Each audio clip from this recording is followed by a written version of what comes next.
Hello! How you doing today, Pillock? Pretty good, I think. And also, I'm just looking at my chat right now. It says very late on this, but thanks for the Valance tips. It start out, considering that Pillock is British slang for a moron, clearly. So I don't know if that's me or not. Hey, you chose the name. I like if there's something else I can call you, let me know. But until then, you're a big old you're a great big Pillock to me. Okay, I brought this upon myself. Got it. Now there's this archetype. People might not have seen Waro Rahach. Do you mind walking us through it? Like, this is legacy support, right? Well, legacy? What for what archetype, mate? I heard like it was something around. Clearly I've only been playing Yu-Gi-Oh for the last year or something. I don't know what I'm talking about, so I need like an update here. Well, this is an ancient battling archetype. It's known as War Rock. That's how you pronounce it. War Rock. Okay. One of those. I'm so embarrassed. Okay. In fact, we just did a whole explained episode on it. So yeah. So while it's still fresh in your mind, I've got a couple of custom cards here for you. Awesome. Okay. First of these is an honest to goodness Link monster.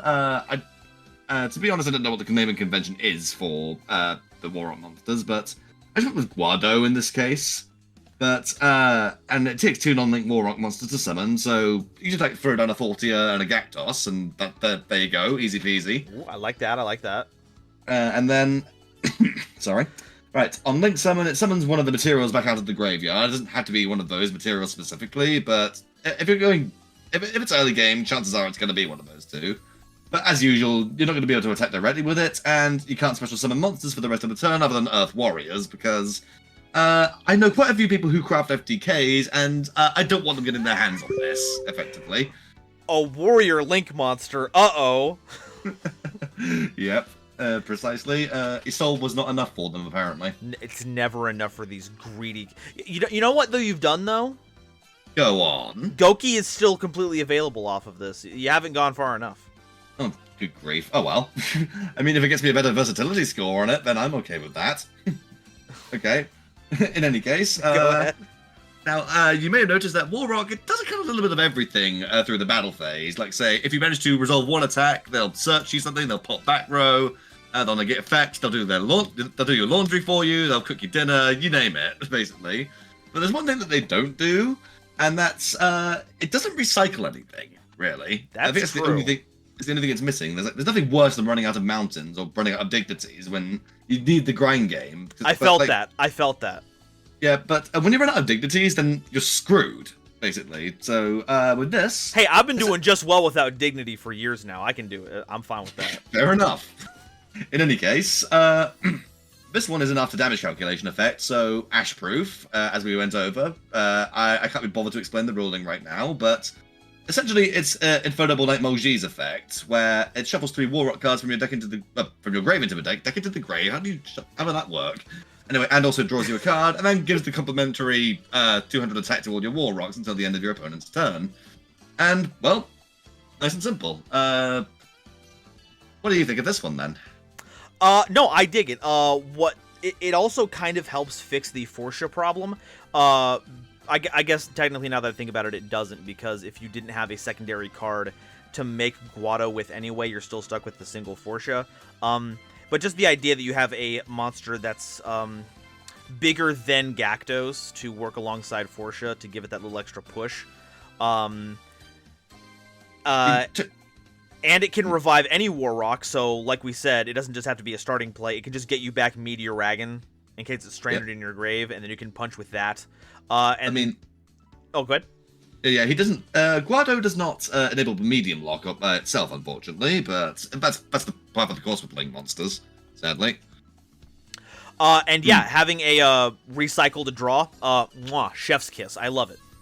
Yes. Okay, then. That's all for Guado. Let's move on to this next one, which is Warrock Ambush. Now, one thing we also do not have, other than the floating effects of the level 4s, is deck summoning. So, if you set this out of your deck with medium, then most of the time you're not going to be able to use it.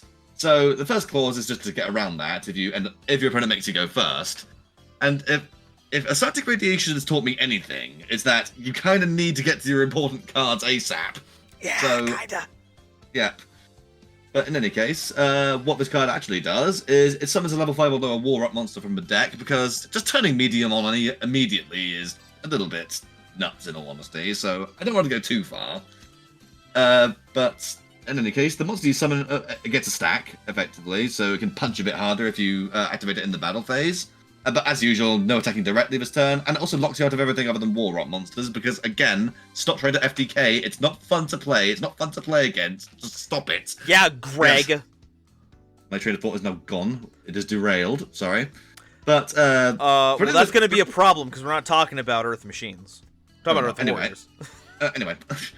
But this is the most eye-catching thing on the thing, where during your main phase 1, if it's the first turn of the game, of the duel, excuse me, you banish it from grave to pull a Mischief of a Time Goddess and skip into the battle phase of your next turn. So you go from turn 1 to turn 3, and then you start battling.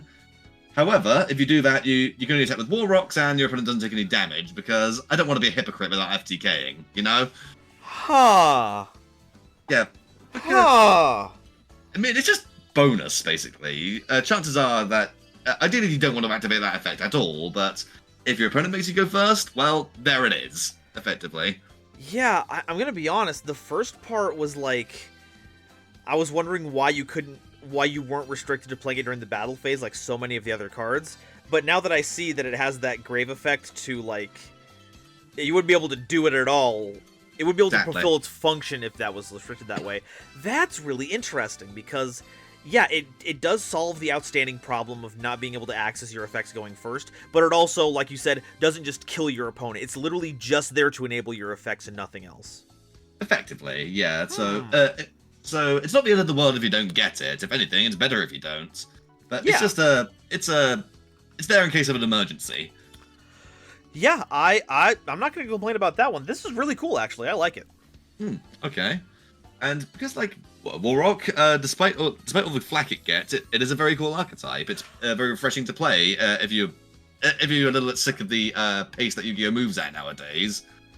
I was telling Pillock earlier that after having played Warrocks, after having experienced it, it is like playing New Aged Gladiator Beasts.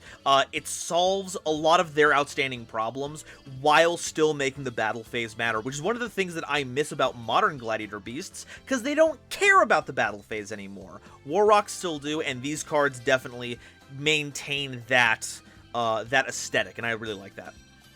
Yeah, and also it's hyper budget if you ever want to build it in paper. Like, say, I don't know what that is in your currency, but the core actually cost me about 12 quid, if that, £12. That's wild.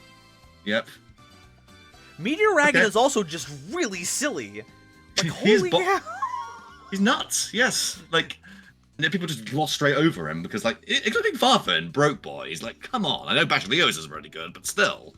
My monster can't be targeted. It can't be destroyed by battle. And also, it's all this other stuff. It's like, oh, cool. Anyway, Meteor Dragon, get all that out of here. You. Yep. I mean, you still can't out Dragoon, which is sad, but very few things can. Not by itself. I mean, Wento could help, but anyway. Let's overscore these things, because I'm pretty sure everyone is waiting. So, Novelty. These are Warrock cards, an archetype that we literally just talked about. However, no one really gives Warrocks the time of day, so while I might have just been recently exposed to it, a lot of other people have left it in the dust. So, while it's an archetype we've already talked about in every other function, it's pretty novel, so I'm giving it a 4. Okay. Objectivity. The problem-solving card text on here looks immaculate. I can't see anything wrong with it. I mean, I'm a little bit squiffy on that new battle thing, but I essentially just scooped that out of Mission of the Time Goddess, effectively. So yeah, like there's already an example of how to do advancing turns to a particular place, so you don't even have to worry about making up your own. And if it's copying that specifically, then yeah, that's works right there. Initially, I did actually have this as conducting a battle phase and main phase 2 in turn 1, but honestly, I'm not even sure that that turn 1 even has a battle phase naturally. So, no. Like if it's like turn 1 of the duel, yeah, you don't get a battle phase. Okay, fair enough. As in, yeah, I don't know if it's a case of if there actually is one, you're just not allowed to conduct it. Basically, it's just a forbidden fruit. Don't touch. Basically. No, don't do it. But yeah, so saying it has to be the battle phase of the next turn was important, because otherwise it'd be weird. Gets around it, basically. So yeah, and you've made sure that these effects that would otherwise be ridiculously game-breaking can't be used outside of its own archetype, and doesn't just automatically win you the game when you resolve them. So I don't see any reason why this can't get a 5 in objectivity. Especially because these aren't like broken effects. These are just like solid for the theme, but you're not like, you know, bending the entire meta around it. Yeah, because nobody wants to see something overpowered, unless it's for their deck, of course, but yes. Yeah. Versatility, I do have to knock this, like I said previously, it does work with, like, Gokis. I would never swing higher than 2 on this score. I was about to say, while Warrocks themselves are inclusive of most Warriors and Earth Warriors, we're talking about these cards specifically, and these cards are very, very, very Warrock focused. So we're getting a 2 on Versatility on this one. Fine by me. And Awesomeness. They're Warrocks, baby. We gotta give them a 5. We're punching for game. Look, I'm sold. Okay, I used to be a Warrock hater myself. I'm not, but I've seen the light. The light from the first fire of Promethean man. You have seen dawn break on Warrock Mountain. Yeah. So this is a 16. These cards are a 16 on the Nova scale. Oh, same score as last time. I am very consistent about that. Oh boy, are you.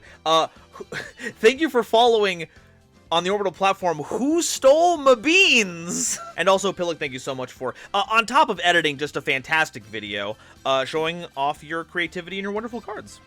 Okay, I've got one more thing in terms of creativity. Oh my! Now, I have been paying attention to the comments on Warrock Explained because, you know, I grounded my soul into that video. Uh-huh. And one of the more recent comments left was by our buddy Shaq in Underdog Jess's server, Obzak, I don't know how you pronounce it, and it said something to the effect of Hugito Unga Ergo Bunga, right? Wait. I Unga, therefore I Bunga. I felt compelled to make this wonderful image. Just give it a second.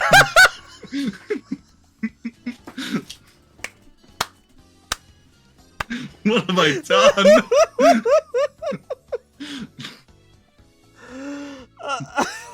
This is going in the thumbnail.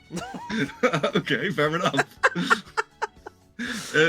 And here we can see the young Warrock scholar has found the cornerstone philosophy of his tribe. Kokito Unga, Ego Bunga. Oh, damn it. This was a good idea. I could not at all disagree with you.